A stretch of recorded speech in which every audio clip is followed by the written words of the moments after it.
Previously on Bonehead Weekly. Who are you? Do, do, do, do. We finally got Chad straightened out on that Virginia Mayo thing. And now, the conclusion. Does this episode have car in it? There need to be more episodes with car. But yeah, we could. Nobody under the age of 25 has any flipping. Actually, under Jimmy Carr? 35 has any idea what I'm talking about or what theme I just did. Probably it. But this is 1984 part 2 because This is actually 2020, if not 2021. Yeah, probably come out in 2020. I don't know. What day is it? I don't know. Who am I? Why am I here? Where's my horse? Are the beans ready?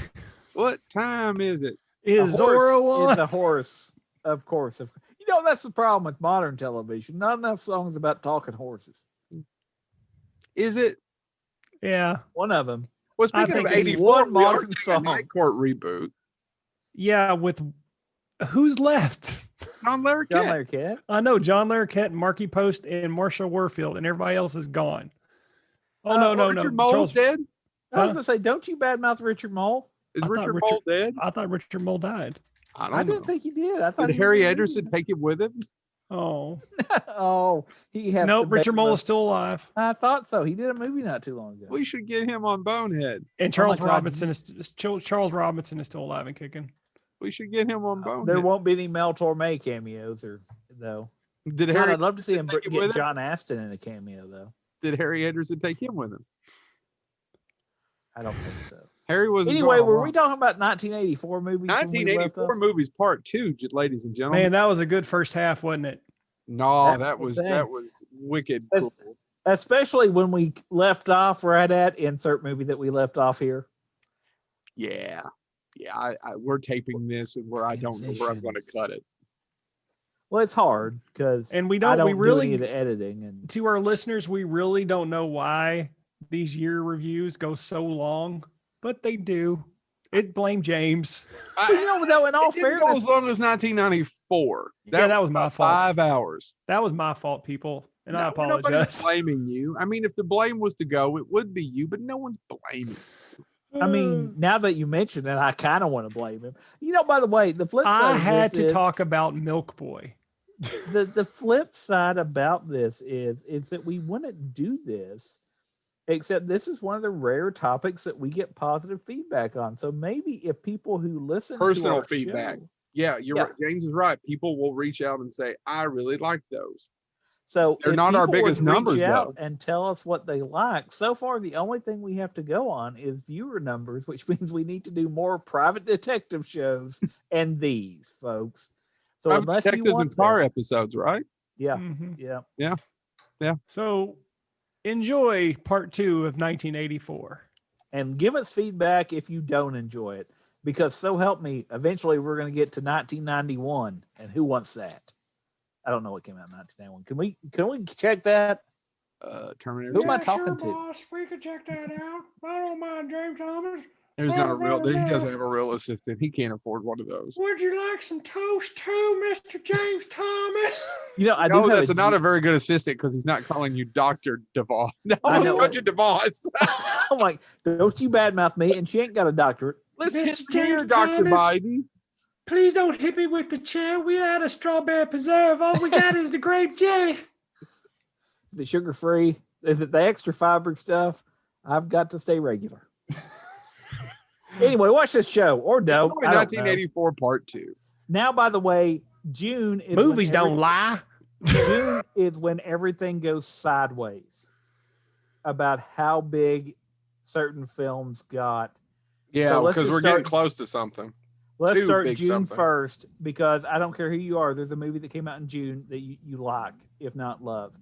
June 1st, these 3 films come out. All in the same Streets of- weekend. Streets of Fire. Mm-hmm. Nobody cares. But Well, Hey. hold on now, really quick. It is not a good movie. It does star Michael Pare, but it has Rick Moranis in it, and it's directed by damn it, Chad Walter Hill. Walter Hill, and I think that may be Walter Hill's first big bomb. You got to remember he'd made 48 Hours a couple of years before that, but that was his first. It just didn't work. No, People But it never did- talk about it anymore. but it does either. have Diane Lane in it, man.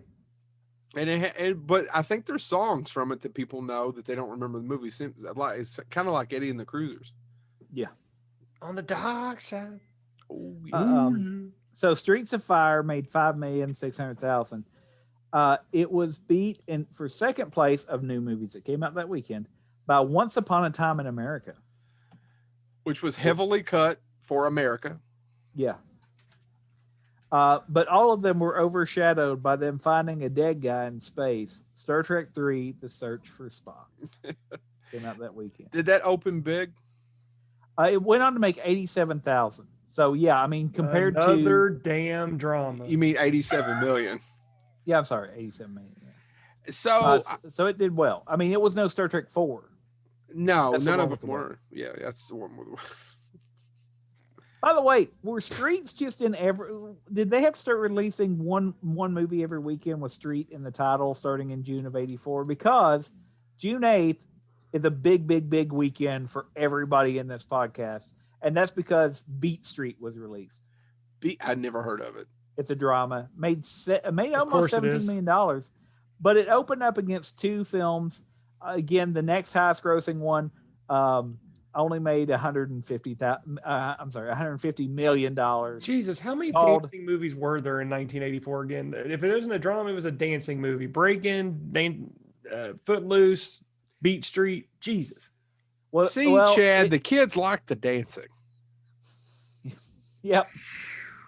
Where's that father from Footloose when we need him? Anyway, The target it opened audience in up 1984 had shit taste. it opened up against Gremlins.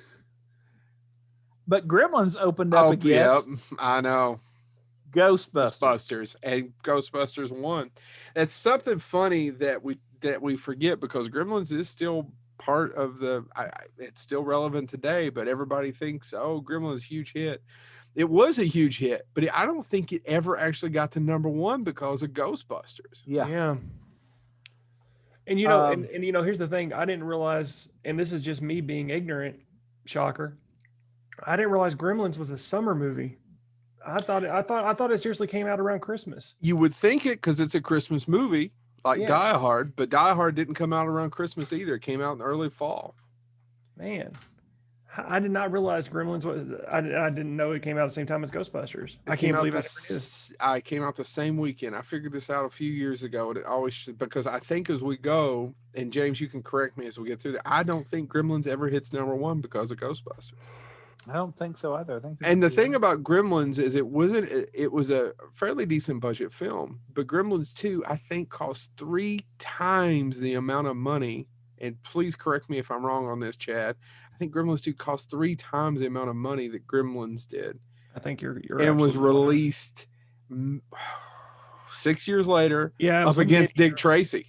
Yeah, many years later. 6 years later up against Dick Tracy.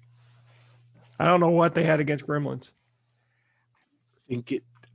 I've heard Joe Dante talk about it. He was walking on Warner Brothers lot, and I don't remember who the exec was. And it's like, Gremlins. And it's like, oh, you do whatever you want, and here's the money. And it's like, how are you going to walk away from it? Yeah, So I mean, just we're only 2 weeks into June. We have a Star Trek movie.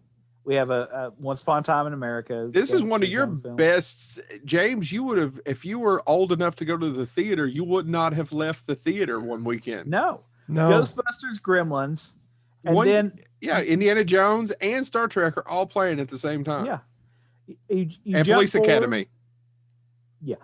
You jump forward to June 15th. They only released one film, which was an imported film, Careful He Might Hear You, which is, I'll be honest, I read the summary of it.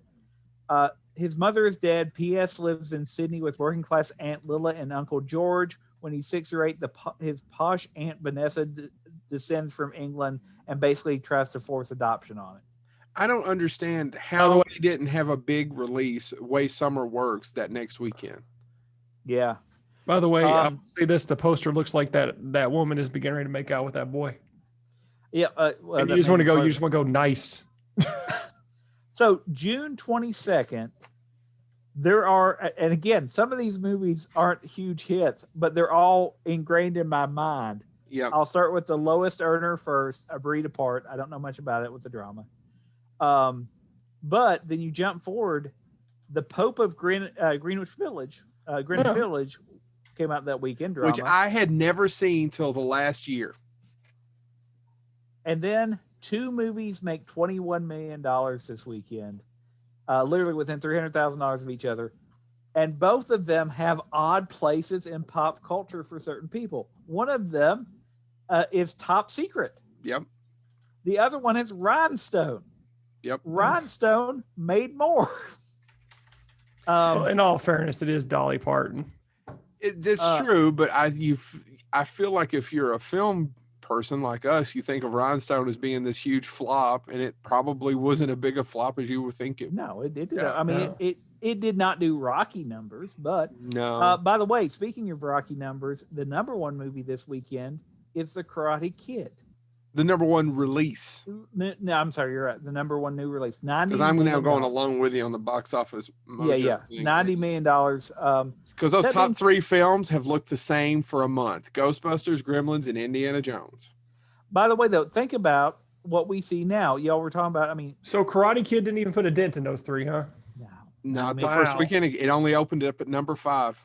Wow. That being said, Rhinestone actually made more money than it did the opening weekend. think about, as Joe was saying earlier, think about the stuff that we still are looking forward to today that started here. Indiana Jones, Star Trek, Ghostbusters, Gremlins. You get the Karate Kid, Cobra Kai is on my TV now. Mhm. And then you jump forward to June 29th. The new releases, Another Country wasn't a hit, but you get Conan the Destroyer, Mm.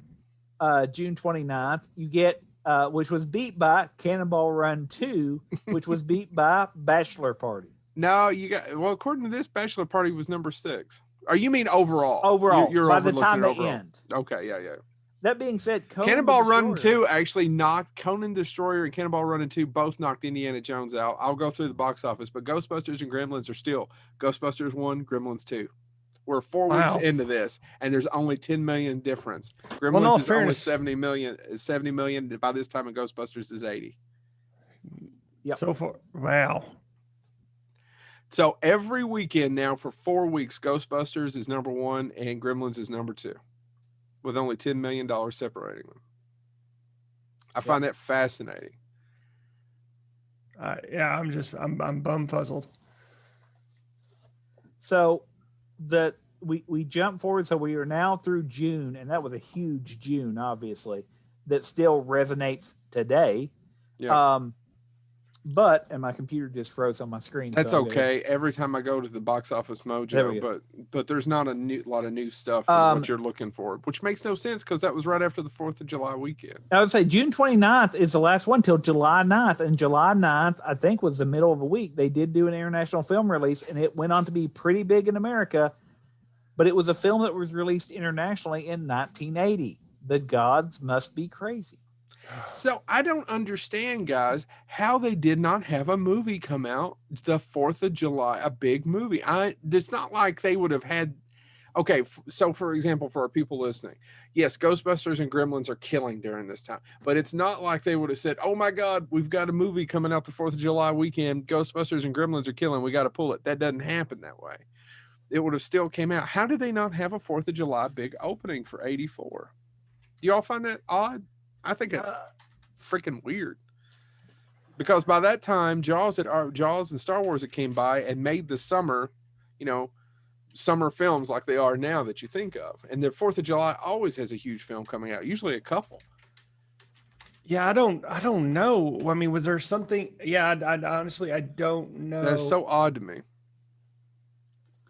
there has to have been a reason. I just don't know what it was. Maybe something got delayed. I don't know. And by the way, looking at these, the Karate Kid ended up at making 80, like James was talking about, but it's still only at like 4, 5, back and forth. Wow. So Never was number 1. July 9th, we did get The Gods Must Be Crazy. And if you've never seen The Gods Must Be Crazy, it's got a bajillion sequels and follow-ups and unofficial follow-ups. because of and things like China. that.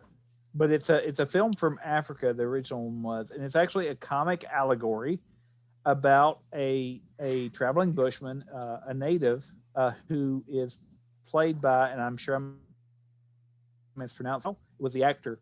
He plays Z, and Z finds he encounters for the first time ever, quote unquote, technology. It's a Coke bottle, and his village starts to try to figure out how to use it and all these different things. It starts causing fights, so he decides he's going to return this piece of technology to the gods.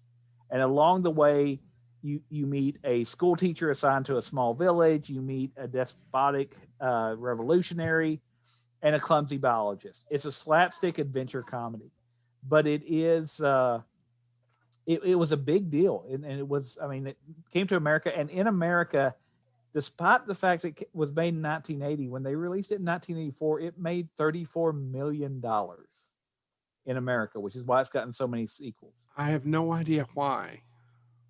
Have you seen The Gods Must Be Crazy? I think I have, but I can't remember. I think what I've seen is the sequel. Yeah, Gods Must Be Crazy too. Yeah. Yeah, the sequel is not as good. None of them are. I think eventually there's vampires involved in one of them. I don't know. Seriously, I'm not making that up. But I doubt that those ever made it to the States. No, you can get them. But anyway, July 13th, there's two important films that come out again, talking about pop culture. We get The Last Starfighter. Yep. Which would go on to make $22 million. And The Muppets Take Manhattan. I love both those movies. I tell you, The Last Starfighter, I don't know that it still gets enough love. I watched it a couple of years ago. It's still, I mean, yes, the visual effects don't hold up, but it's still a pretty damn good story, and it kind of hops along pretty well, and you end up in, I loved it as a kid. I just freaking loved it as a kid. And it's probably good that you do, because evidently we're getting The Last Starfighters. Yeah, I know. Yeah, you're right. And the Muppets haven't left.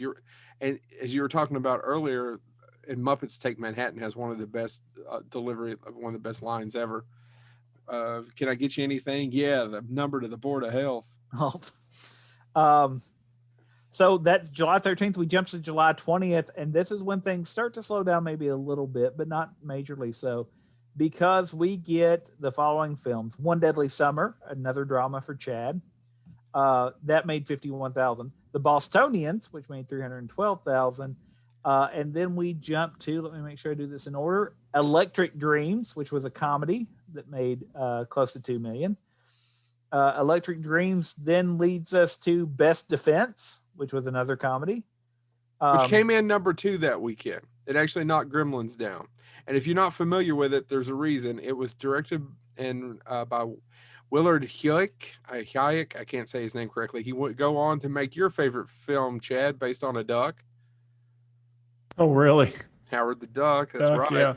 Yeah. He actually had he and his wife were screenwriters, and they had a huge summer because they both wrote Indiana Jones and the Temple of Doom. But Best Defense is considered one of the worst movies Eddie Murphy ever did. It's Eddie Murphy and what's his face? Arthur. Why can't I think of Dudley Moore? Man, yeah, Dudley Moore is all over the Wilford Brimley and Dudley Moore are doing cameos everywhere. Also, too, I just want to point out Bud Cort for some reason was pretty busy in 1984. Yeah. The Harold and Maude money finally ran out. So then let's see. So that was Best Defense. It did go on to make $19 million, but not huge. And then I don't know what this is, but it evidently was relatively a hit. Maybe you have the English translation of the title. The Undilikte Gestiklung. I don't speak German. James, did you get choked on an almond? Well, it came out at number 4. I didn't realize it came out in 84 for some reason. But it premiered at number 4, The Never Ending Story. Oh, that's it. I should have looked that up. I should have known. But James, there's another movie came out that weekend. I know, but I don't like to talk about it because I don't like nerds. Revenge of the Nerds. But it was limited release, guys. Oh, I didn't know that. That doesn't surprise me. It came in at 11. It was limited release. It was only 300 cinemas. They must have opened wide the next weekend. I don't know. I'm waiting. I'm letting James go first and then looking. Okay. So we jump July 27th, and we get 3 films. The lowest earner that weekend was Cheech and Chong's The Corsican Brothers. Thank you. That was their last movie. That Can I get it? was the last Cheech and Chong film. Yeah, I- as it should Um, have been at that point. Yeah, probably. It's pretty bad. That was beat by Meatballs 2. And Oof. both of them were Richard Mulligan. Both of them were way overshadowed by Purple Rain, Purple Rain. Which, by the way, was the first movie to knock Ghostbusters out of number one. We're at the end of July, and Ghostbusters was still at number one. And up it got until this knocked out by weekend. Purple, Purple Rain. That's disgusting. Hey, say what you will about Purple Rain, but it was All right, guys, I'm going to be honest. I don't think I've ever actually seen all of Purple Rain. I think I've Joe, only ever seen scenes of it. I'm right there with you. I know I haven't seen. I've seen scenes on it, and those scenes are just like, I need to sit through this. Yeah, I guess I probably should watch it. I don't know. Kind of like that in a Psycho. Well, they both have kick-ass dance numbers. By the way, we got one Wednesday release, I guess, July 31st. A horror film came out. It only made $31,000, but I want to mention it because it's called Scream for Help, directed by Michael Winner, writer Tom Holland. Huh. There you go. Starring Rachel Kelly, David Allen Brooks, and Mary Masters. I know who Tom Holland is. So there you go. August 3rd, we're now getting to the waning days of summer, but we get a couple movies. Grandview USA, another drama for Chad. The comedy, The Joy of Sex. And of course, the adventure, The Philadelphia Experiment. Yeah. Well, and FYI, Ghostbusters would retake number one and knock Purple Rain back down, and then Gremlins would go back to number 3. By the way, I want to talk about August 10th because this is another weekend that young me would have blown my brains out not knowing what to go see. We get 3 new releases, and I'll do them in the order they made money. The Adventures of Buckaroo Banzai Across the Eighth Dimension. Okay, so far that would have been the one I would have gone and seen. Cloak and Dagger, which I loved as a kid. Yeah, I liked it as a kid too. And Still Red would've- Dawn.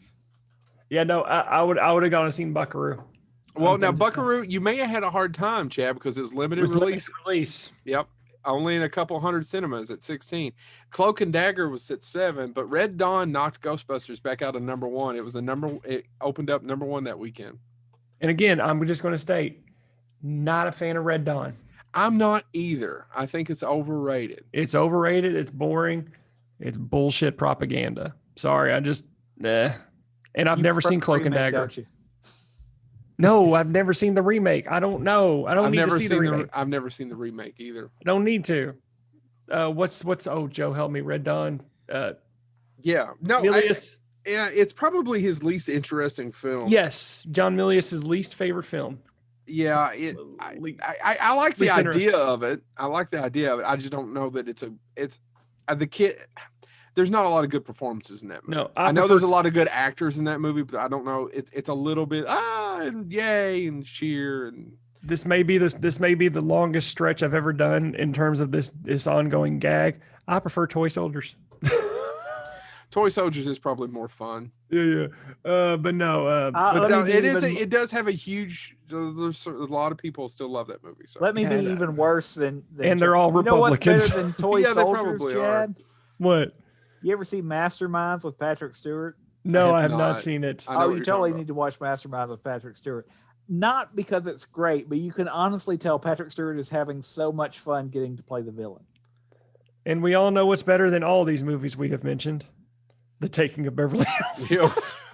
I thought you were going to say The Taking of Beverly Hills 90210. I will never besmirch the movie The Taking of Beverly Hills, Beverly gentlemen. Hills. All right, next we weekend. get one Wednesday release for some reason on August 15th.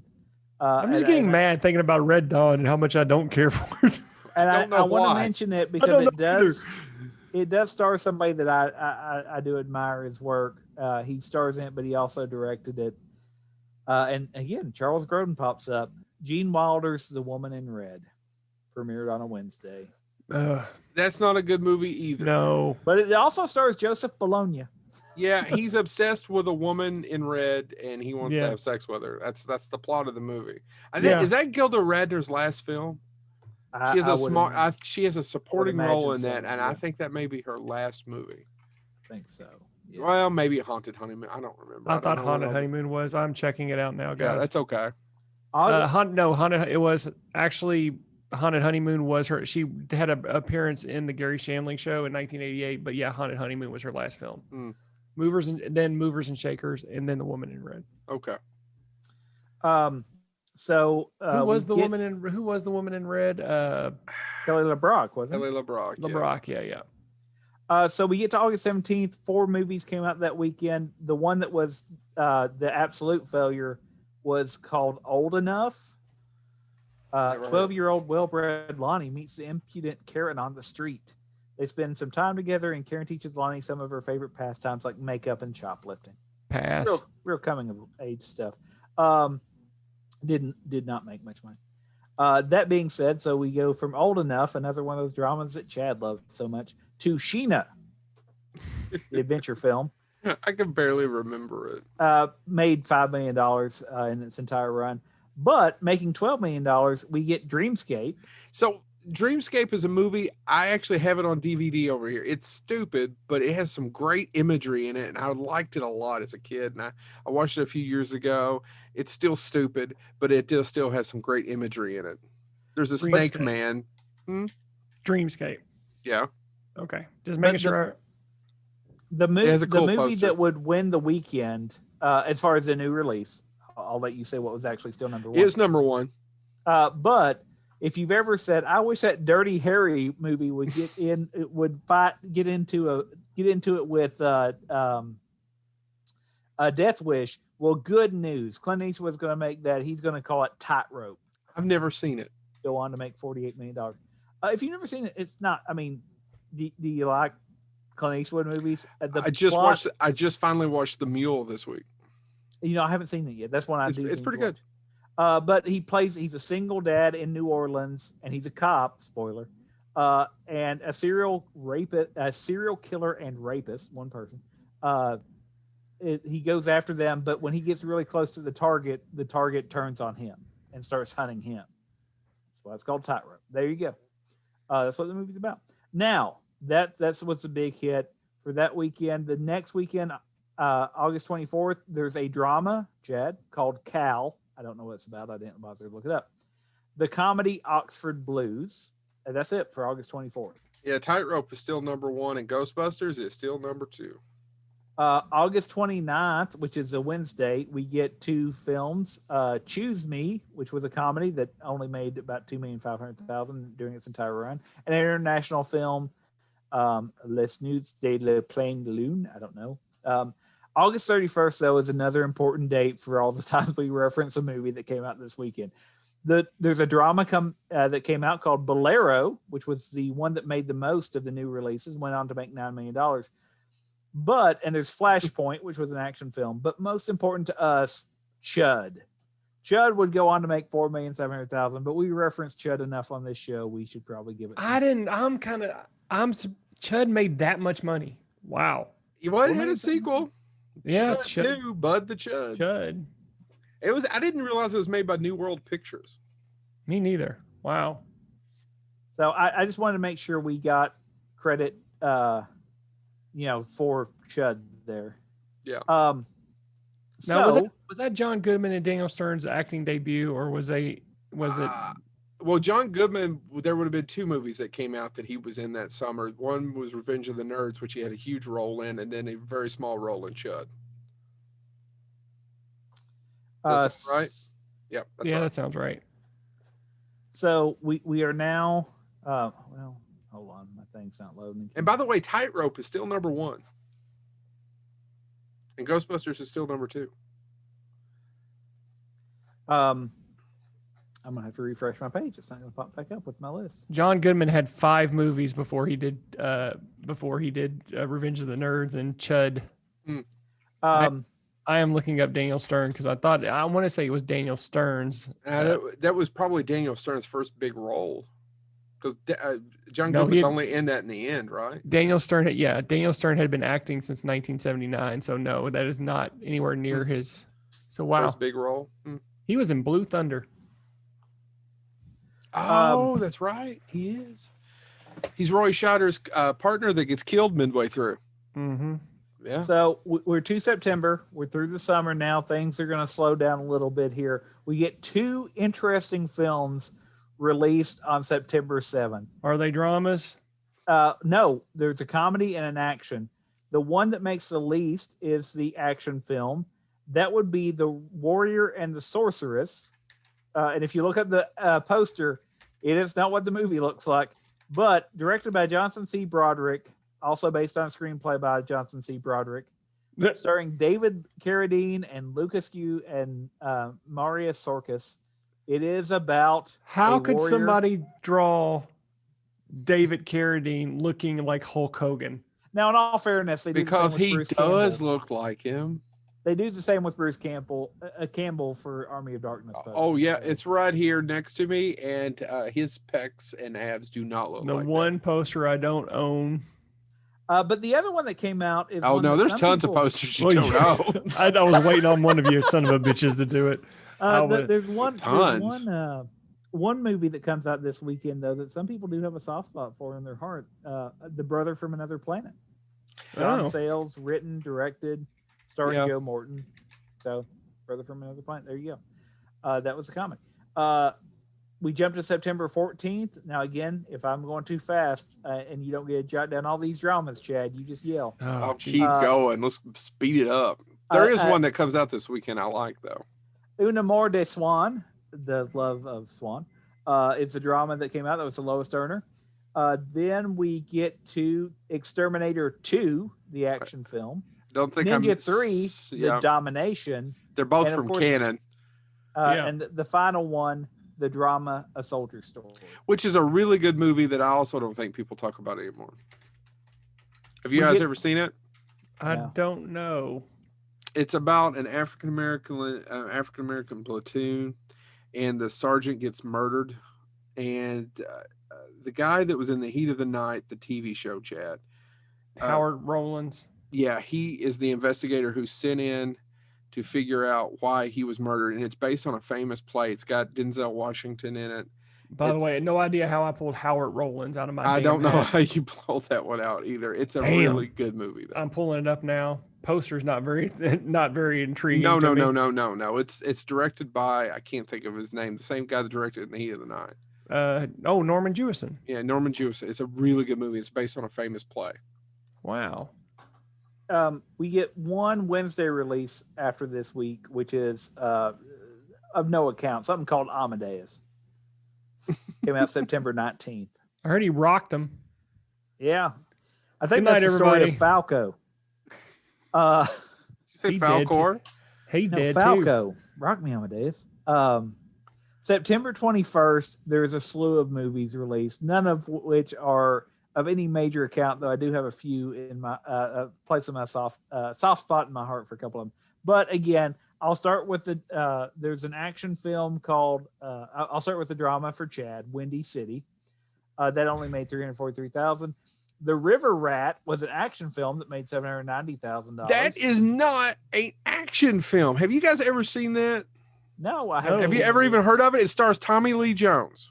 Oh no! And I watched now- it several times as a kid. And he is an ex-convict who gets out of prison and goes back home, and his daughter's being raised by maybe his mom or grandmother. I remember he has a thing for hush puppies. Played by And- the underappreciated Martha Plimpton. Martha Plimpton, thank you, Chad. I couldn't remember her name.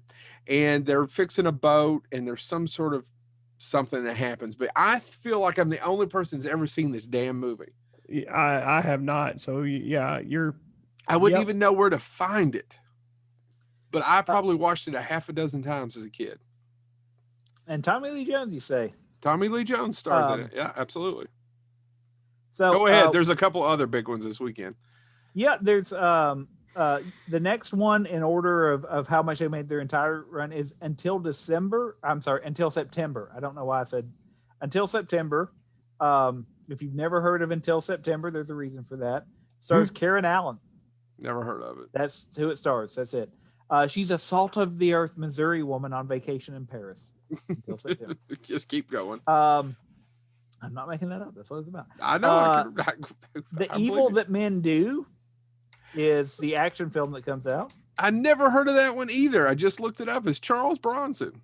I've never heard of that film. That has to be canon, right? No, it was from TriStar. I'm Oh, also wow. shocked. And there's 2 films, both of which go on to make between $34 and $36 million. Places in the Heart as a Yep. drama, and the one that has a soft spot in my heart, All of Me, Lily Tomlin and Steve Martin. Okay. I'm going to piss off a bunch of people with this Yep, one. I me don't too. care for All of Me. I don't care for All of Me either. It's not. It's also It- directed by Carl Reiner, right? It makes no sense. Okay, No. that doesn't bother me. I never found it funny. I wonder I if don't I find find it it funny funny either, but- now. No, I didn't. I watched it. I watched it last month. Did Didn't you laugh really? one. Yeah, Why were you watching All of Me last because month? I wanted to see if I because I love Steve Martin. I love Lily Tomlin. I love Carl Reiner. I was like, To I me, don't it's rem- his least successful picture with Carl I don't Reiner. remember. I was like, why did I not like this movie as a kid? So I rewatched it. I'm like, oh yeah, it's not funny, and the plot is stupid. But that was probably he and Carl Reiner's biggest hit, right? Sorry, James. I'm That- not. wasn't the- No. What I was going to say, That and The Jerk? Maybe I- this. yeah, I have a soft spot in my heart for it. But what I was going to say is, I can't tell you that I find it funny. Okay, I good. just think the interaction between Lily Tomlin and Steve Martin, I wish they did more stuff together. I They're feel like both they. extremely talented. I Yeah. just never found the movie funny. That's what I'm saying. No. Like, I have a soft spot because it makes me wonder what could be, Mm. as they are both still with us. It was like If- one film where I felt Steve Martin was trying too hard. And the- if you are a fan of Carl Reiner and Steve Martin, my suggestion is not The Jerk. It's The Man with Two and Brains. the two brains. Yep, that's the funniest movie they made. Sorry, I know everybody loves The Jerk. I like The Jerk too. I I love the was gonna say, jerk. you can watch both, folks, because You I'm can watch not going both. to give up the jerk. I'm not giving it up. Yeah. I just 'Cause all happen to I be. need By is the that way, the DVD. least successful movie they made, box office wise, The Man was with The Two Man with Two Brains. Brains. Yeah. Which I agree. so- I agree with Joe. I prefer. I love the jerk, but yeah, I'll pick the man with two brains. It's That- fucking hilarious. It is I mean, it is fucking hilarious. the Still is. absurdist. The Still, absurdist it- humor. Absolutely. You either get it or you don't get it. So I get that that's probably the reason why it's, I don't know though. The Jerk's pretty absurdist as well. No, it it's, is. It's just It's not. not- I mean, it's not a it's not. pinball. I mean, literally bouncing off pinballs. Joe, he licks his hands to go across walls. September 28th. Oh, well, see, you could do so much with this in the apartment. It looks like a castle. yeah. It's all cardboard. Sorry, we're laughing about it. I have the poster. I need to hang it up. September 28th is the next weekend. There's a couple movies that came out this weekend that some people still talk about, though none of them are on my favorite list. Starting with the lowest is another drama for Chad, Heartbreakers. Would go on to make $104,000. Never heard of it. That is beat by the musical, another musical for Chad called Body Rock. That's a Look new it up, world. folks. I'm not making this up. Uh, But that in turn is beat by The Bear, a drama. And I remember The Bear vaguely. I remember the bear. And that is beat by the thriller suspense film Impulse, which made $2,774,000. By the way, I Uh, do not remember the bear. I got it wrong. This is actually about Bear Bryant. I was actually thinking of that movie about the actual bear Yeah, that came out. about the little cub. Yeah. I've no. never heard of the bear about Bear Bryant. By the way, and- I'm just going to point out again. Look up the poster for Impulse and see another awkward damn kiss. He has his lips firmly on her nose, That's how you kiss a lady. A lady. like he's getting ready to breathe inside her nose. What the hell? 1984. Tim Matheson and Meg Tilly, and I wouldn't be kissing Meg Tilly's nose. I'm sorry. The two films that were higher at the box office that premiered this weekend are both comedies. The Wildlife. I don't know if I know that one. I've never heard of that movie. I The just Wildlife. never Yeah, heard The of it. Wildlife. And Irreconcilable Differences. Which, okay, is not a bad movie if you've ever been through a divorce. But I wouldn't tell anybody guys- to go out and find it. The Wildlife was written by Cameron Crowe. I've Really? never heard of it. Yeah, it Yeah, stars you're- Chris Penn and Eric Stoltz and Jenny Wright and Leah Thompson, and it was directed by Art Linson, guys. Huh. I need A high to school check wrestler it out. parties with his buddy at a swinging singles apartment complex. Huh. It was actually one of only two films that Art Linson directed. The other one, of course, being Where the Buffalo Roam. Well, now we have something to think about. So that was it. September 29th, we did get a midweek release, another drama because Chad wanted it. 1984 dramas, evidently. Country. There you go. I don't know anything about it. Does it have an O in it? Wash your mouth out with soap. Dang it. Joe beat me to it. Full disclosure, that is a Family Guy joke. Oh, it is? October Yeah, 19th. Quagmire buys a RV, and Brian goes. You don't see it; you just see it from Brian's over his shoulder. And goes, Quagmire, doesn't Country have an O in it? Yeah. So we get one. We jump forward to October 3rd, which was a Wednesday, gave us one Wednesday release. That would be the classic film that nobody remembers. It was an international film. Behind the Yellow Line, which was, I believe, a film originally released. He's pissing on my shoes. In Hong Kong. But it did get American release. And it did make $2 million in America, a romantic comedy from Hong Kong. There you go. Now, October 5th, the normal release, we get a couple here. Let me go through the ones that did not make any money. Another drama for Chad called Eureka. An adventure film called The Perils of Gwendolyn. An action film called Savage Streets. And a horror movie, and I'm assuming this is Italian, Lo Squattalore de New York. Squad on who? Made no money, so right. It didn't make enough to track. But there was a comedy that was released that made $23,000, Stranger Than Paradise, not Strangers in Paradise, which is a graphic novel. But the drama that made the most money this weekend, making $27 million during its run, was Teachers.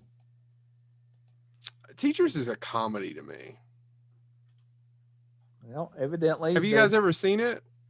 I don't think I have. Nick I don't think Nolte? so. No. Well, No. What's Her Face walks naked at the end of it all the way through it, but it's about teachers going Joe insane. Beth Williams? Joe Beth Williams, yeah. She gets topless and walks at the end of it through the school. But it's kind of a hard R for the time. Yeah, None it was of a that fairly stuff decent ever- hit. Huh? None of that stuff ever happened in my school. It's not a bad movie, but I don't think anybody, just like you two gentlemen, it was number one for several weeks, but neither one of you have ever even seen it, much less remember it. I don't remember it. But I've seen it. It was directed by Arthur Hiller too, so I was. It's not if you ever get a chance to watch it, don't get me wrong, don't break your neck to go out to see it. It's not a bad movie. I'm looking at the cast, and I mean, I would definitely see it. I mean, Nick Nolte, Joe Beth Williams, Judd Hirsch, Ralph Macchio. It's more entertaining than Weeds. Royal Dano is in it, and so is Art Matrano. I mean, and Morgan Freeman, for God's sakes, and Crispin Glover. I mean, this cast is amazing for this movie. Yeah, it's not as good as the cast, but it's also not a bad movie. Next, James. So we are now to October 12th, and there's 3 films that come out. One, I'm getting tired in the car, and I'm tired of that truck backing up. I don't know how much popcorn can one person make. She is making chocolate. Anyway, Comfort and Joy is. Tidings of comfort and joy. It was a comedy that didn't make any money. It's written and directed by Bill Forsyth. Here's the summary. Alan Bird witnesses how an ice cream van is attacked and destroyed by an angry competitor. This leads him into the struggle between 2 Italian families, the Bernardis and the Rossis, over which ice cream van can sell where in Glasgow. Okay, just by that description, I would see it. Yeah, I probably would watch that too. It was an Italian import. It didn't make a lot in America. But 2 dramas, Chad, finished out this weekend. That would be Garbo and it has Talks. and Bill Patterson. I love Bill Patterson. So I would Garbo definitely Talks and Songwriter. Are you still talking about Teachers? No, I was talking about Comfort and Joy. I love Bill Patterson. Oh, tidings of He's not comfort and joy. The 2 dramas were Garbo Talks and Songwriter. I'll move on. Yeah. October 19th, we get a slew of You can films. listen. You can let me talk about Bill Patterson some more. I love Bill Patterson. Have I mentioned how much I like Bill Patterson? His What do voice you like is amazing. most about Bill Patterson, Chad? I liked his role as Mr. Jenkins in The Witches.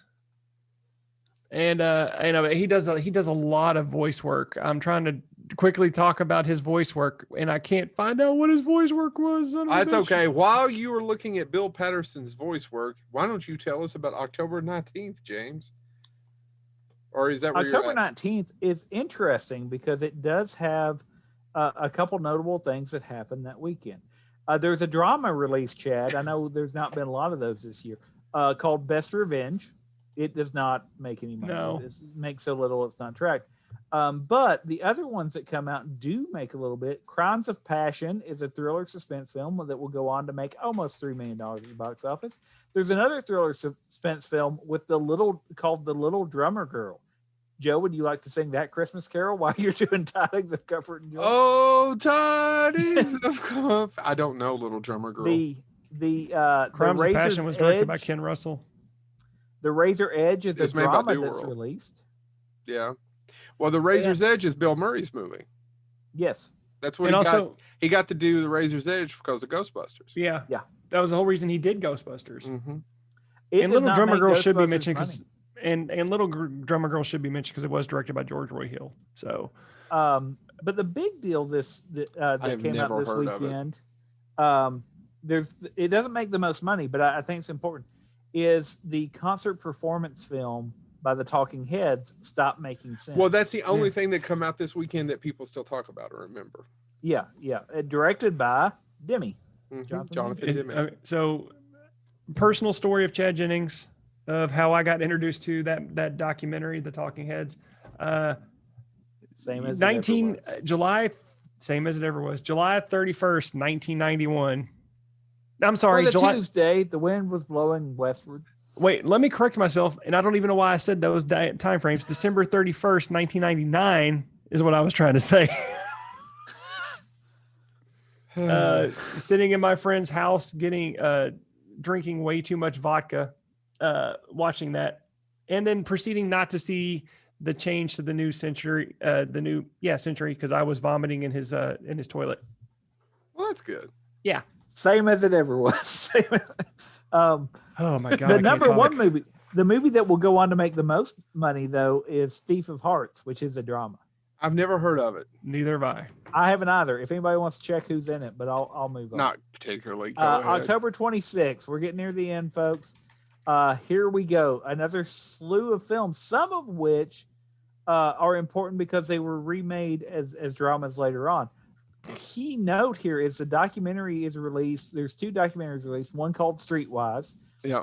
More importantly, though, there's a theatrical documentary release called The Times of Harvey Milk. Oh Mhm. You know anything about milk? That's kind of important.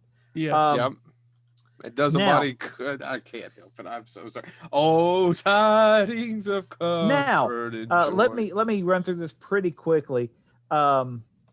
There's a musical release called "Give My Regards to Broad Street" that makes $1,300,000. There is Paris, Texas is released, the drama.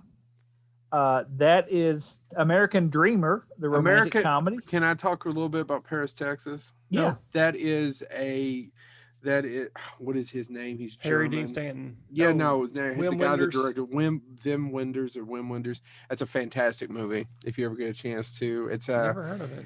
You really? I actually would. I'm not being a smartass. I actually thought you would have heard of it or saw it. He Honestly, is Joe, I don't think I would have thought I would have heard of this too. Harry Dean Stanton. It's one of the ones he's remembered for. And And- Natasha Kinski. Yeah, and it's written by Kit Carlson, who would go on, who won a couple awards and was like, shit on that. I can't be an award-winning screenwriter. Fuck you people. Can I do Texas Chainsaw Massacre Part 2? Google it. I don't doubt it. I Oh. mean, If you look at the actual making of it, they interview him. He's passed on now. He's like, oh, Paris, Texas. Yeah, no, I was like, well, I can't have this. I think it's hilarious. And he wasn't being funny. Go ahead. let's see, Paris, Texas, and then American Dreamer, a romantic comedy. Never heard of it. That was overshadowed by Terror in the Isles. Which was number 2 that weekend. And I've Yep. never heard of this. Do you know Well, what it is? It's listed as multiple genres. But It's I a don't know what- compilation of scenes from many science fiction, crime, drama, and horror films of the 30s through the 80s. Huh. What I'd the probably hell's the watch point it. of that? Never seen it. Probably watch that. I I would wouldn't. too. If I it's want to just clips see, from movies, I would just rather watch the movie, guys. but I'd Well, but like what to if I see don't what have the this is time? about. Anyway, that was It's narrated by Donald Pleasance and Nancy Allen. that was overshadowed by Body Double, which would go on to make $8,800,000. I like Body Double. Actually, well, and- Body Double has a really sinister murder in it. That's Well, I probably left off Firstborn, which was a drama. But that being said, all of these were overshadowed by The Terminator. yeah. So, The Terminator. There you go. We're now Which into, was number one. It opened Yeah. at number one. I prefer Salvation. you He's ain't not getting talking it. about the movie. He's actually he's looking for some sort of Christian Bale can act, man. I Can thought you he were- act? And what's his name? Clash of the Titans. Sam Wentworth. Woodsworth. I don't know. I don't know. Um, This joke's going nowhere. Hey, we're in Avatar. November now. Yay! end is nigh. Thank Um, God I'm getting tired. November 2nd. You mentioned how the audience feels. Yeah. November 2nd, we get 3 films. Blame It on the Night, which is a comedy. Anybody? Blame It on the Night? Nope. Want to talk Nope. about? Okay, moving on. Love Lines, which is a comedy. Nope. But both of those don't get the attention of the next film because so many people wanted to rush out and see this feel-good piece of cinema, The Killing Fields. Which Ugh. I have it DVR'd and I've yet to watch it. It won awards, right? Like I remember that Mm-hmm. being a big deal. It's direct. It's stars Sam Waterston. It's about Pol Pot's. Yeah. Yeah. It's very, Killing. very. Yeah. I and can't do it. yeah, folks. I can't either. And the actor who plays Dith Prawn is actually like, he's not an actor. He was there. Yeah. I Uh, just really? remember. Yeah. Have you guys seen the TNT movie? I can't I can't think watch it, Joe. TNT showed it, and I remember when they were getting ready to show it, they made a big deal out of it, and they talked about the Academy Awards and all that stuff. And I think I watched the first 40 minutes of it, and I said, I can't do this. Like I can't. Yeah. It is a visceral experience, and for me, and it's now that's been a long time ago, folks. I probably do need to try again, but to me, it's Schindler's List is a tragic story told artistically. The Killing Fields is an effective story told viscerally. I need to watch. Now you're making me want to actually watch it. So I need to try to go back, but yeah, Yeah, anyway. I mean, I may, but man, it's just one of those ones I just couldn't make myself sit. And I'll be the first to say I have a hard time sitting through Schindler's List. I've seen it twice. Your and first time and your last time. No, Sorry, that's terrible. no, But no, I just know- I have just a worse know- joke. I know what's going to happen in that film, and it hurts to watch that. I mean, I just can't. Seeing true human awfulness is just not something I want to watch when I go to cinema. And I know it's important for me to see it.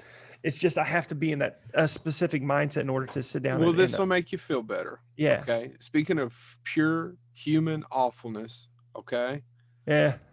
James, that was the only movie for that weekend, right? The major film, yeah. Right. So next weekend, speaking of pure human awfulness, what was the number one movie? Would that be No. Nightmare on Elm Street? No, on November 9th. No, not. You know what? Not that. It wasn't until Oh, the third are you one. talking about Oh God, You Devil? There you go. Jesus. By the way, I didn't know that Oh God, You Devil, Silent Night, Deadly Night, and A Nightmare on Elm Street all came out the same weekend. all came out the same weekend.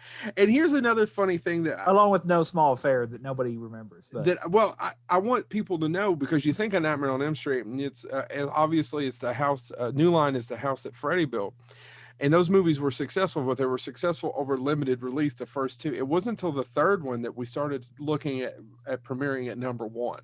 yeah. Yeah.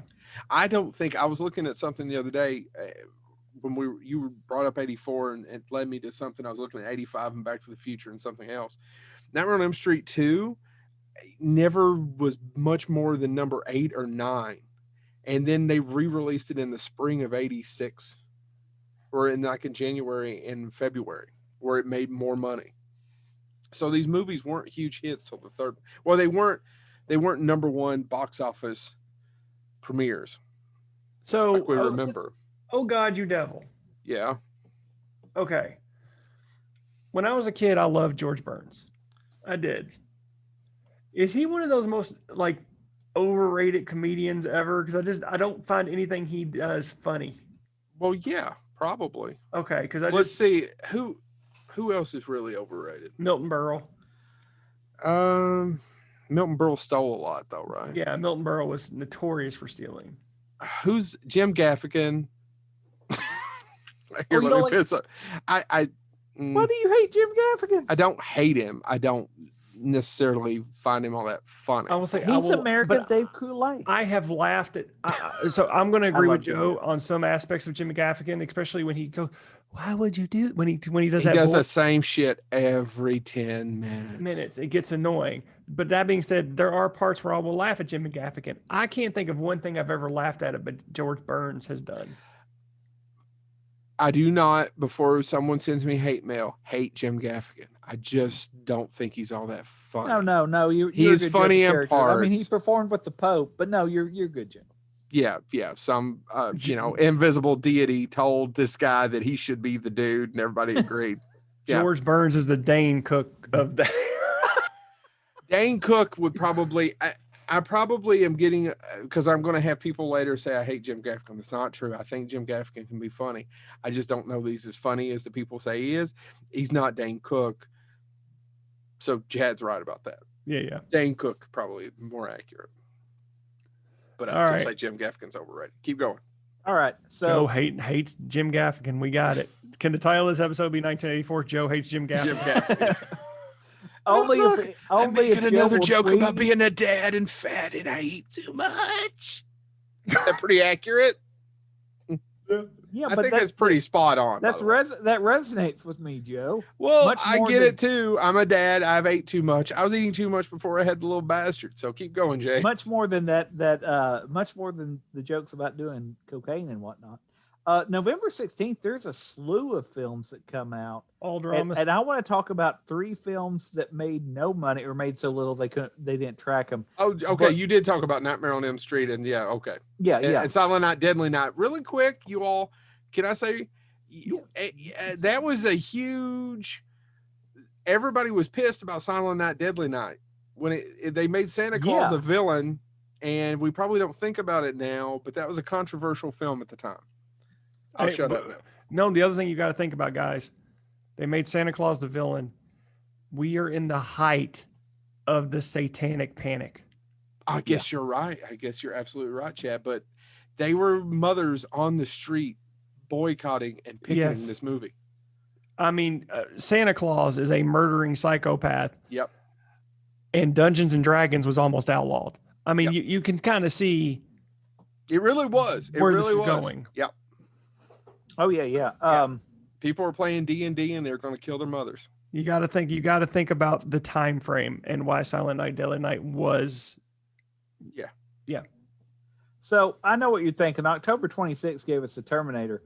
This must have been a phenomenal year for Linda Blair. Well, don't worry, because she's in one of the movies that made so little they didn't even track it. That came out November 16th. Not even a month later, she was in Night Patrol. Night Patrol. Have y'all seen this? It's a comedy. No, I've never seen it. Here's the plot. It'll never be as good as Repossessed. A hapless police officer is transferred to the night shift, even as he clandestinely pursues a career as a stand-up comedian. Starring Linda Blair. Sorry, Dane Cook and Jim Gaffigan. Starring Linda Blair, Pat Paulson, Billy Barty, and Pat Morita. I want to see it now. You know what role Pat Morita plays, Joe? Who? You can look it up. Rape victim. Yeah, because he didn't get any residuals from the Karate Kid. I will say this: the poster looks like right out of Mad Magazine. Pat Paulson, for some of you all, was famous from the Smothers Brothers Comedy Hour. That one may be a little obscure for some of our audience. I do like the He ran for president once. I do like that the was a joke. I do like the tagline on the poster. The streets are crawling with weirdos, hookers, perverts, and peeping toms. And this time, they're wearing badges. They're making America safe. ... Barely. Another movie that didn't make enough money to be tracked was Yes. Give Me an F. And this was supposed to be the Bad News Bears for cheerleading. Can a squad of misfit cheerleaders with an overage trainer possibly win the big cheerleading competition? Looked down upon by the other teams, it will be a difficult task. They'll take that ski school back. It was the other one was Raw Courage, which has since been released as Courage. And here's the tagline for it, or I'm sorry, the summary is marathon runners are taken captive in desert by right-wing militia, starring Ronnie Cox, Art Hindle, and M. Emmett Walsh. The tagline for the movie, they started out running for glory and ended up running for their lives. Those were the movies that didn't chart at all. The ones that made some movie made enough money to get charted. Razorback, the horror film. Anybody want to talk about Razorback? I mean, that's the first movie from the guy that would direct the Highlander. What's his face? Russell. A bunch of assholes from Arkansas. Russell McKay. And then a All drama film made $2 million, and I'm going to slaughter the thing because I don't speak French. Un dimanche de la champagne, à la champagne. Shut up, eat your bread. That made $2 million. The comedy Just the Way You Are Never go heard on of to it. make $7,500,000. But the horror film Night of the Comet would make $15,250,000. I don't know that that's To a horror be film either. overshadowed. It's more of a science fiction film. That's what I always thought too, but I'm going by what they say. Valley Girls. Overshadowed, of course, by the action film Oh God, you devil. Missing in Action. Oh, yeah. You can't talk about 1980s without talking about a Chuck Norris film. You know, Cannon had a movie about every weekend, but Missing in Action was #1 at the box office. Man, I don't know why I'm shocked, but I'm just stunned that Cannon had #1 films. But they didn't have any good ones. No. Well, none of their movies that were good. They only made 3 good movies. So that's November 16th. Because of Thanksgiving, they flipped their schedule around a little bit, releasing. So on November 21st, which will be the last 2 major releases of the month, they released a drama, Falling in Love, which made $10 million during its run, a little bit over $10 million. And we mentioned it earlier, Supergirl, released on November 21st. What a dog turd. Would make $14 million. That's got Peter O'Toole in it, right? Yes. I haven't seen it since I was a kid. How bad is it, honestly? I watched. Be fair. Again, it is terrible. I watched it about 2.5, 3 months ago with my girls. And even they were like, Dad, this is terrible. It's just the effects, the acting. There's nothing redeeming about it. And then that whole final act, I mean, she's a witch. It makes I don't even remember. Yeah, Faye that. Dunaway's a witch who takes this alien device and becomes like this alien piece of technology, and it increases her witch powers. It's just terrible, awful. Well, real quick, do you know, and it may not come up on that, James, but they re-released A Christmas Story that weekend. Oh, no, it didn't come up on mine. Mm-hmm. Next weekend? So next weekend, which now puts us in December, hey, the final stretch. But speaking of movies that have stuck around and we still hear possible remakes, December 5th, on a Wednesday, we get Beverly Hills Cop. Would go on to make over $300 million in a Ghostbuster-like move. Yeah. And the thing is it made $230 million at domestically, which was right about, let me see what Ghostbusters ended up making, because 229. I guess they thought they count because for the longest time until Home Alone, Ghostbusters was the highest rated comedy. And I guess they called Beverly Hills Cop an action film. I really would like to see, and this is serious, and it'll never happen, obviously, but this falls into that if I was in another dimension, I would really love to see Sylvester Stallone's version of it where there's no comedy and it's just action. Yeah. Well, you know, he turned down Ghostbusters. He was going because they wanted Eddie Murphy. Yeah. It was supposed to be John Belushi, Dan Aykroyd, and Eddie Murphy. Yeah. So, but no, just seeing Sylvester Stallone, because if you don't know Beverly Hills Cop, it was originally going to be a Sylvester Stallone vehicle. Yep. And he demanded screenwrite. He wanted whatever. Joe, help me here. My brain's failing. Where is he able to write the final script? He wanted to be able to write the final script. Yeah. And his final script was take out all the comedy and make it a straight action film. Yep. And they just wouldn't let him. So he walked away and they gave it to Eddie Murphy. Right? Yeah. I think it's directed by Martin Brest, who would later go on to do Sin of a Woman.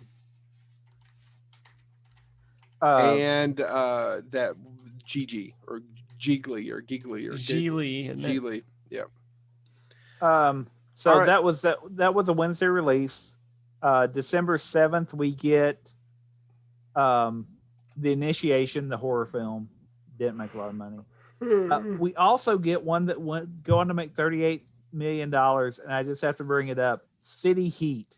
But it came in number 3. The cast on that, and I need to go back and watch it because it's an action comedy crime. But it's Clint Eastwood, Burt Reynolds, Madeline Kahn, Rip Torn. I need to go back and watch. Holy geez, I need to see this film. I haven't seen Alexander. it. I've only seen parts of it. Do you want to talk about the other one? Yeah. I'm sorry, but if you've never seen City Heat, I need to go back and watch it. I need to go back and watch it. I don't remember a thing about it. I know it takes place in like the gangster 20s, right? And it's another Richard Benjamin film. I didn't know it was directed by Richard Benjamin. 2010 is the other big release. Would go on to make $41 million. Not exactly 2001 numbers. But no, but I, in my heart, feel like 2010 was a failure. But I'm looking at it, and it clearly wasn't a huge failure. It made $40 million. Was open number 2. What movie was this? 2010, the sequel to 2001, based on the Arthur C. Clarke book. For you all that didn't know, Arthur C. Clarke wrote 2001 with Kubrick, and then went on to write the book, and then he wrote a couple of sequels. 2010. I think 2069 and then 3001. Does that sound about right? I think I got that accurately. They're pretty good books, by the way. If you're a fan, they're pretty good. I think I've read all of them. Oh, look, I still have my web browser up where it says Peter Coyote did narrate Home Depot commercials. Oh my God. 2010 is not a bad movie, but no one remembers it. No.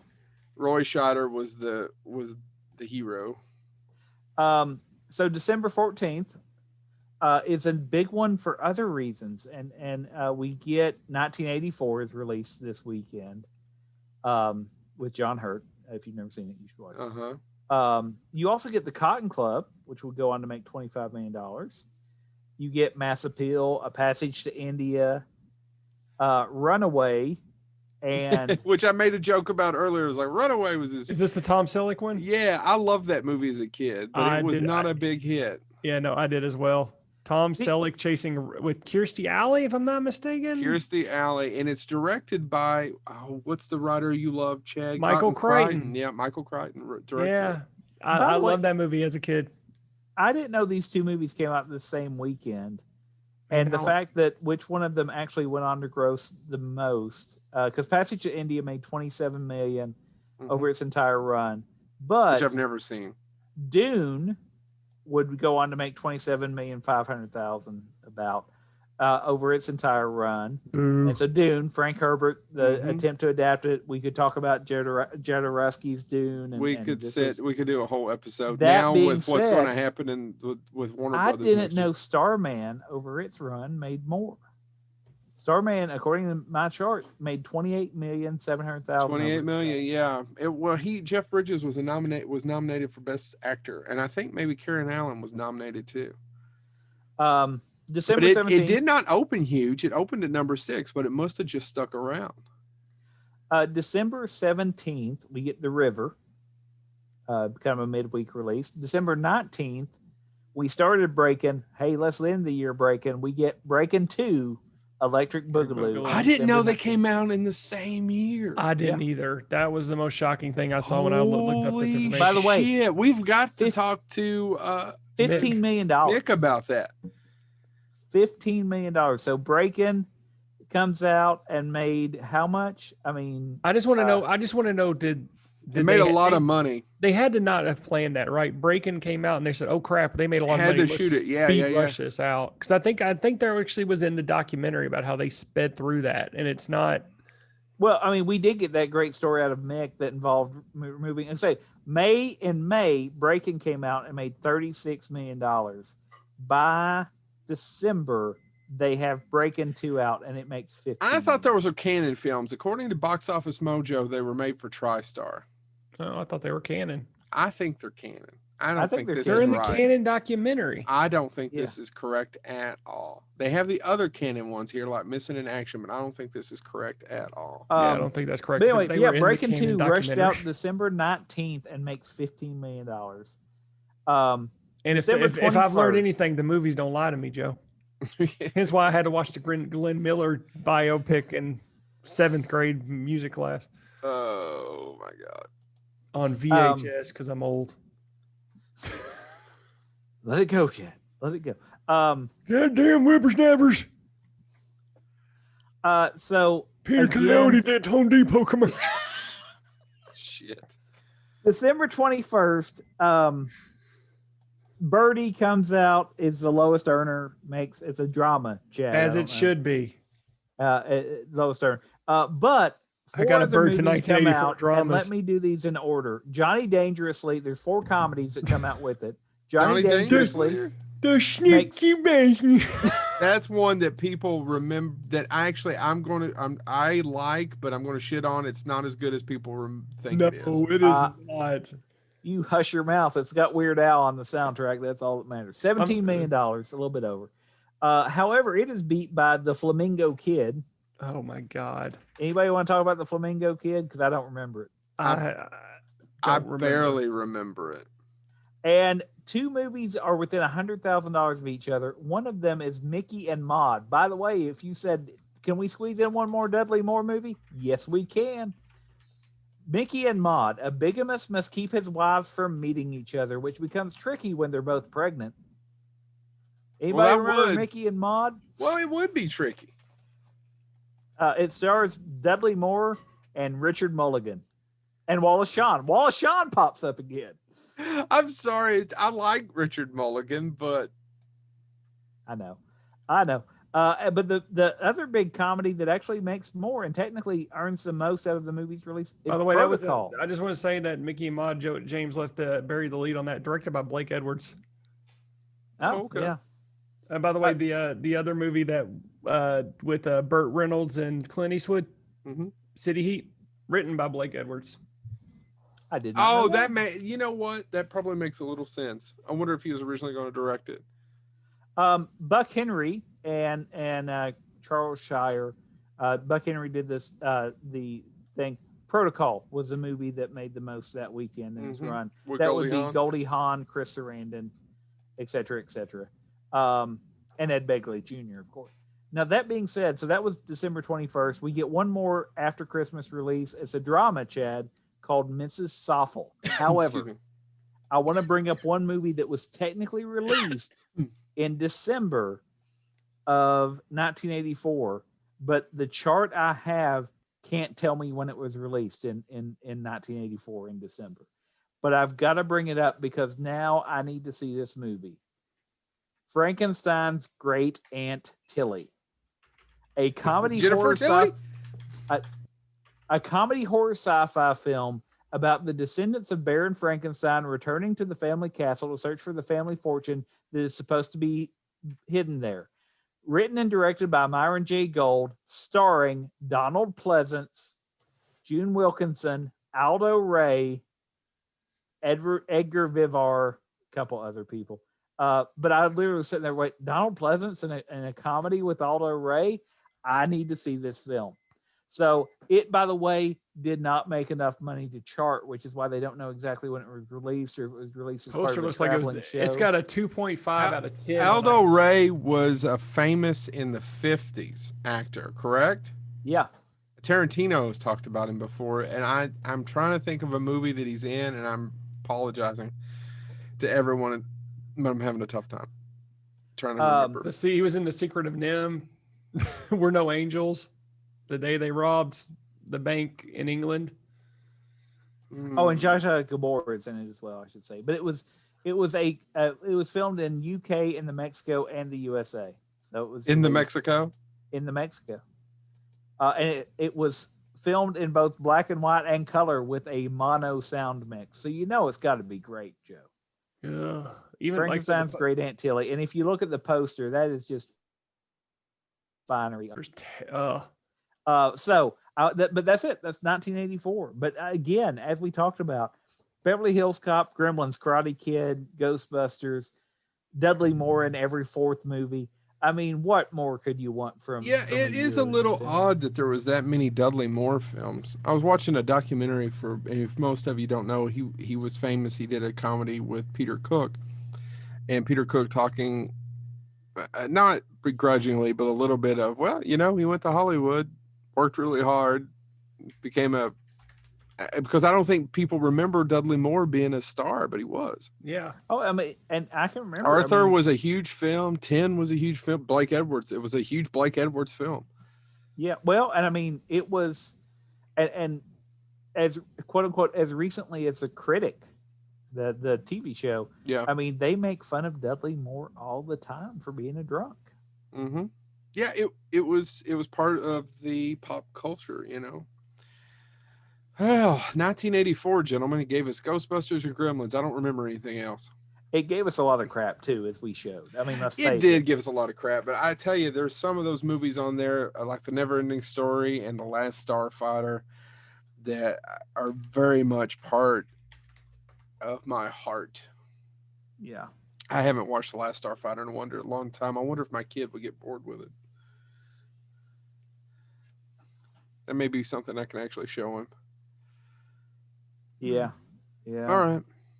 Well, that's been 1984. Tune in next week when we do 1985. Or we must. You know what? We do these though, and oddly enough, some people really do enjoy these. when we do 'em. Mick has loved them. I mean, that's he prefers. Well, actually, I think he prefers this over the guests. But I mean, some people do enjoy them. I actually enjoy going through them because I'm always shocked, especially Yeah. the 80s ones. Yeah, well, and like I said, it's to think Ghostbusters versus Gremlins and how both of them captured popular culture. In all fair, and then you look at everything that came prior to the Ghostbusters in that year. No wonder it was huge. I mean, good God, there was nothing. Well, there was Star Trek, there was Police Academy, there was Indiana Jones. A lot of these, and James is right. All these movies are either having another sequel, a remake. Ghostbusters already has a sequel shot to it. I mean, it was already been remade once. I mean, the 80s have never left. They have never left. The only thing that's lasted longer than the 80s is 2020. Timely. That is timely, but even in politics, and when I'm in politics, Reaganomics, all this stuff, government's bad. None of that shit has ever left. No, The 80s has stayed for 40 years. for better or for worse. For better or for worse, yeah. All right, guys. Well, this has been Bonehead Weekly. Anything else to say about 84? Do you think, speaking of the 80s, do you think now would be a timely thing for me to finally pitch my drama based on Dukakis? No. Although I did watch the movie about Gary Hart a while back. Oh, yeah. With Hugh Jackman? Yeah. Yeah. And that was interesting. That was one where I'm like, I bet that's good, but I'm not going to pay to see. You know what I mean? Like, it was not. I didn't pay for see it either. It was one of those you catch on and it's you just DVR it and watch it later. Well, that's what I was saying. I mean, but because when it got released, I was like, I mean, it sounds interesting, but I don't know anybody that's going to jump up and be like, I have got to see this Gary Hart film. No, I agree. All right, guys. Well, this has been 84.